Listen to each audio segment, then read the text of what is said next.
My name is Camille Renee, 44 years old, divorced once, remarried to a man who thought ambition was a threat. I used to dream of travel, Rome, Greece, Paris. But somewhere between two jobs, a mortgage, and his never-ending cynicism, I shelved my dreams. My husband, Drew, was the kind of man who measured his masculinity by how many dreams he could stomp out in others. He wasn't always like that. When we first met, I was working on my degree in marketing while bartending weekends. He said I was driven. But once we married, that turned into, "You're always chasing things." Every time I brought up travel, he'd say something demeaning. "Who's going to feed the dog while you pretend to be cultured in Italy?" Or, "Why would anyone in Paris want to hear your rusty high school French?" He didn't say these things with rage. He said them with a smirk. That smug little smirk that made me feel foolish for wanting anything more than a weekend at his brother's lake house. Then came the final jab. "You'll never travel, Camille. That's for people with connections, not daydreamers with bills." That sentence didn't make me cry. It made me quiet. And in that quiet, I signed up for a travel rewards card, applied for my passport, and went back to working late at the firm. What he didn't know was, my manager, Ria, had noticed my work ethic. She introduced me to her brother, Alain. He ran a digital design company based in Paris. He was expanding his team, and I was about to become his US remote consultant. But first, I needed to see the Eiffel Tower with my own eyes. I told Drew I was heading to a leadership seminar in Boston. He rolled his eyes. What he didn't know? My seminar ticket was a plane ticket, and I had help from someone he saw every single day. His boss. Yes, the man Drew worshipped, feared, and desperately tried to impress. And Paris was just the beginning. I landed at Charles de Gaulle with nothing but a small suitcase, my passport, and a heart that hadn't beaten this hard in years. For the first time in a decade, I felt like Camille again. Not Drew's wife, not a background prop in his small world. The morning air in Paris felt like permission. I checked into a tiny, boutique hotel tucked along Rue Claire. Flower boxes bloomed from every window. The woman at the front desk greeted me with a smile and a "Bonjour, madame," and I just stood there, a little overwhelmed, blinking away tears I didn't expect. I'd made it. That first day, I walked until my feet ached. The Eiffel Tower shimmered in the distance like it was waiting for me. I ordered a café crème from a sidewalk bistro, scribbled in my notebook, and just existed. No one needed me to make dinner. No one was rolling their eyes. No one told me I was wasting money. I was spending my money from my consulting contract. It wasn't just a vacation. It was a new chapter. That night, I met Alain and Ria at a rooftop restaurant overlooking the Seine. Alain was sharp, funny, and warm in that French confident way. He toasted to independence and clarity and slid over my onboarding packet. Ria leaned over and whispered, "He has no idea, does he?" I shook my head. She grinned. Good. Let him feel the silence before the storm. Alain and Ria knew everything. They'd known for months. They'd seen Drew belittle me at last year's holiday party when he thought no one was watching. Ria had heard the way he talked about lazy women with travel fever. She didn't forget. Neither did I. Later that week, we walked past a postcard stand near the Pont Neuf. I stopped, pulled out a pen from my purse, and grinned. The card was simple, a photo of the Eiffel Tower under a clear blue sky. I wrote, "To the man who said I'd never go anywhere, I made it. Puis Alain says bonjour, Camille." Then I added his company's return address. We mailed it together. Alain even kissed the back of it, laughing. "You Americans and your drama," he said. I smiled. "Oh, just wait." And when Drew received that postcard, signed by the woman he mocked and the man he wanted to impress most, everything started to crack. But I wasn't there to watch it. I was having wine under the stars in Montmartre. Because I finally understood, some people won't clap for your freedom. But that doesn't mean you stop reaching for it. 3 days after I mailed the postcard, Drew called me. 11 times. I didn't pick up. Instead, I listened to his voicemails from the balcony of my hotel room, legs curled under a soft knit blanket, sipping red wine and listening to the hum of Paris traffic below. Voicemail 1. Camille, what is this? You're in Paris? With Alain? What the hell is going on? Voicemail 2. You're lying. This has to be some weird game. Why would he be with you? Voicemail 6. So, what? You're trying to embarrass me at work now? Great job. You made yourself look desperate. Voicemail 9. My boss asked about you today. You. And finally, voicemail 11. You win. Call me back. I didn't, not yet. Instead, I emailed Alain a draft of my first consulting report. He responded with, Brilliant. Let's discuss phase 2 in person. Next week. Consider yourself officially global. I floated down the hotel stairs the next morning, a woman transformed. I had meetings, yes, but no one was barking at me. No one rolled their eyes when I talked about long-term goals. Alain listened. Ria strategized. They treated me like I had something to offer. And guess what? I did. Back in Drew's world, things were unraveling.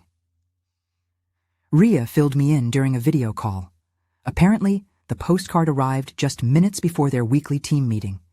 Drew had strutted in with his usual smugness until his assistant handed him the card in front of everyone. He read it out loud, like it was a prank, until he got to the part signed by Alain. Silence. Then Alain, cool, calm, and sipping espresso, looked up from the end of the table and said, Ah yes, Camille. She's consulting with us now. Brilliant mind. Drew's face went gray. He left the meeting early that day, and the next. He stopped talking during lunch breaks. He stopped showing up early. His usual arrogant jokes dried up like spilled gin under office heat. Meanwhile, I was eating fresh croissants in the Jardin du Luxembourg, watching children chase each other while their mothers smiled under wide-brimmed hats. A part of me, small, bitter, wished I could have seen his reaction in person, but a bigger part, a freer part, it was too busy living.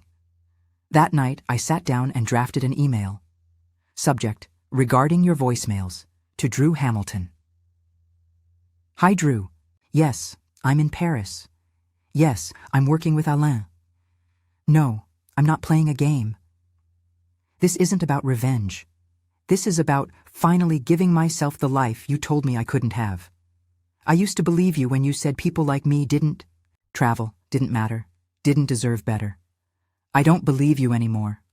Also, thank you. If you hadn't mocked me that night, I might have never left. Warm regards, Camille. He never responded to that email, but he did do something else. He quit. Ria messaged me 2 days later. He cleaned out his desk, said something about not being taken seriously anymore, then stormed out. It was pathetic.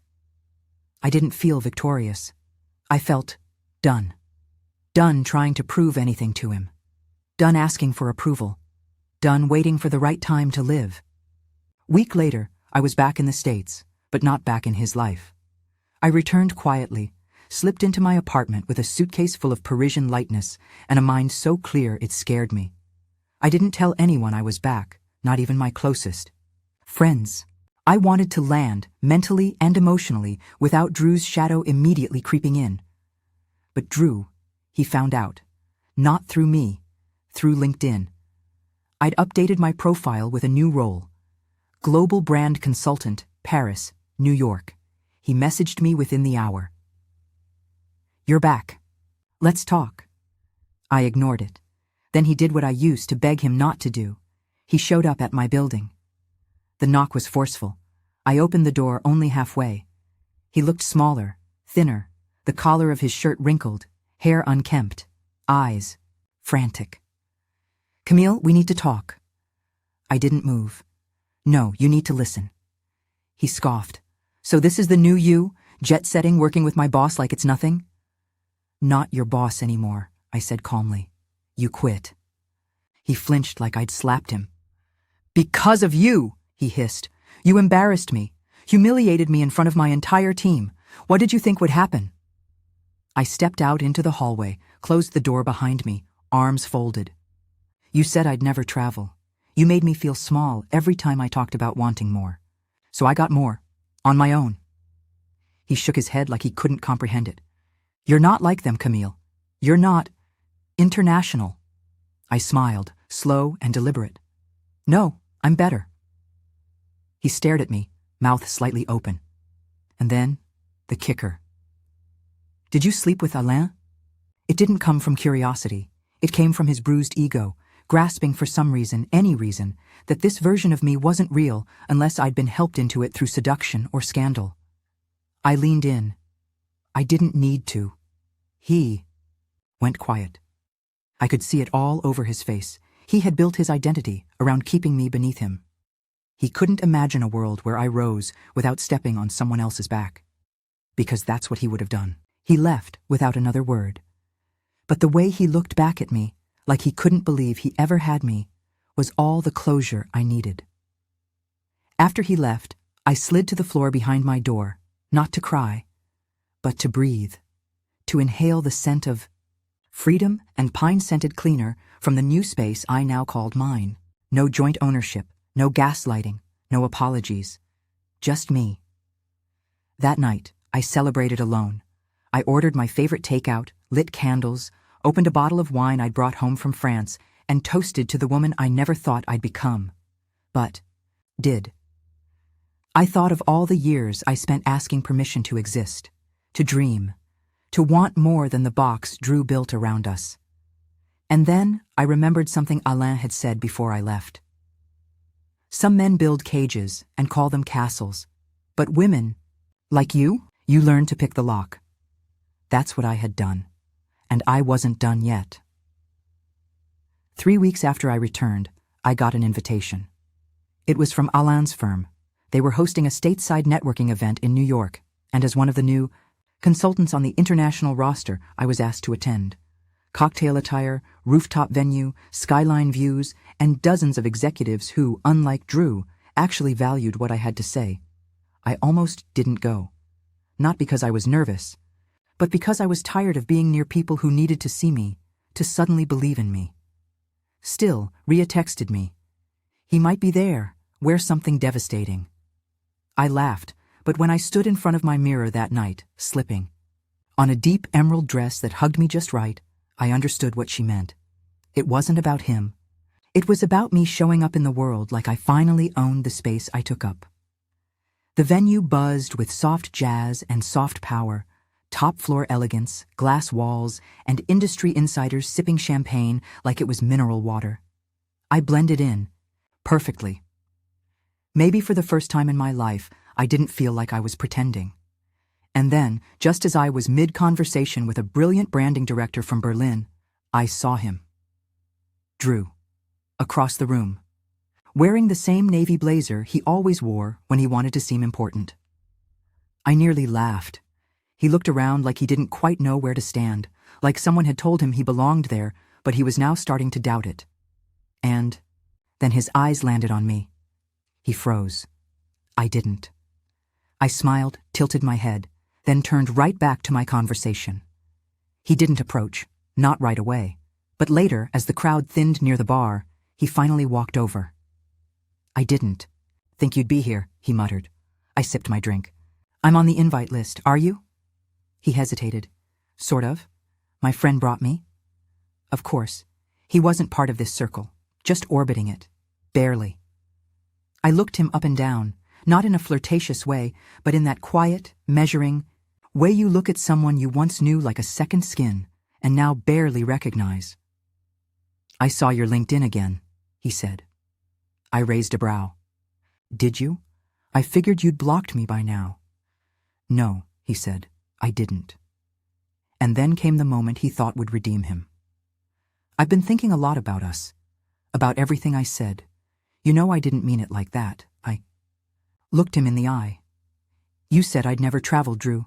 You said it so many times I started to believe it.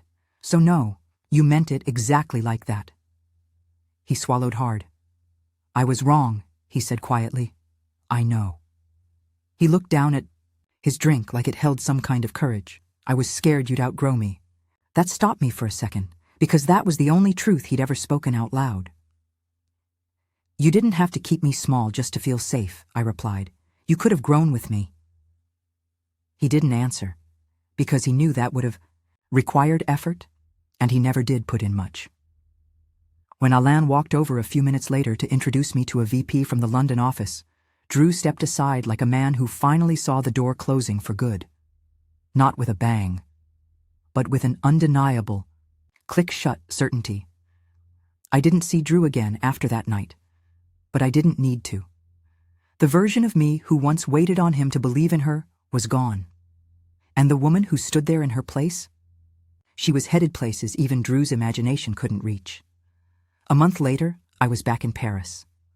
Only this time, it wasn't a quiet escape or a secret mission. It was a business trip, with presentations, client dinners, and a seat at the head of the table. I wasn't hiding from anyone. I wasn't trying to prove anything. I was exactly where I belonged. I stood on the balcony of my upgraded suite at the Hotel Plaza Athénée, overlooking the Eiffel Tower, glowing golden in the night. It no longer felt like a dream. It felt like Tuesday. That's when I noticed the little souvenir shop across the street, the same kind of place where I'd found the first postcard. Something pulled me downstairs. I walked in, flipped through the glossy racks until I found the one I wanted. A photo of the Pont Alexandre III bridge at sunset, gold and dusky lavender swirling in the sky. I bought it, but I didn't send it to Drew. I sent it to myself. Back. Home. To my new address, my new life. And on the back I wrote, "You did it, not to spite him, not to prove anyone wrong, but because you finally believed in your own voice more than you feared his. Love me." That little act, writing to myself, felt more powerful than anything I'd done in years. For so long, I'd waited for someone else to give me permission, to clap, to say I was enough. But here I was, holding the evidence that I didn't need any of that. Just my own conviction. And a one-way boarding pass. When I got home 2 weeks later, the postcard was waiting. It sat in my mailbox like a love letter from a past version of myself who didn't know if she'd survive that first flight, let alone thrive after it. I framed it, set it on the entryway table, right by the door. A reminder, I didn't just go somewhere, I became someone. And as for Drew, I heard he took a job in a smaller firm, somewhere in Connecticut. He's off social media now. Someone told me he's dating again. This time, a woman who doesn't talk much. I don't feel angry. I don't feel victorious. I just feel free. Sometimes, I still get messages from women who saw my career pivot online. They say things like, "I've been stuck in a relationship like that. How did you finally leave?" Or, "He tells me I'm too old to start over." Wasn't it scary? Yes. It was terrifying, but scarier than leaving was the idea of staying, of waking up 10 years from now, still begging for permission to live. So now, I tell them what I wish someone had told me. You don't need his belief, you need your own. And once you find it, get your passport. Then, get going. Because the greatest revenge isn't destroying them. It's becoming someone they no longer recognize, and sending that proof from Paris, postmarked with power.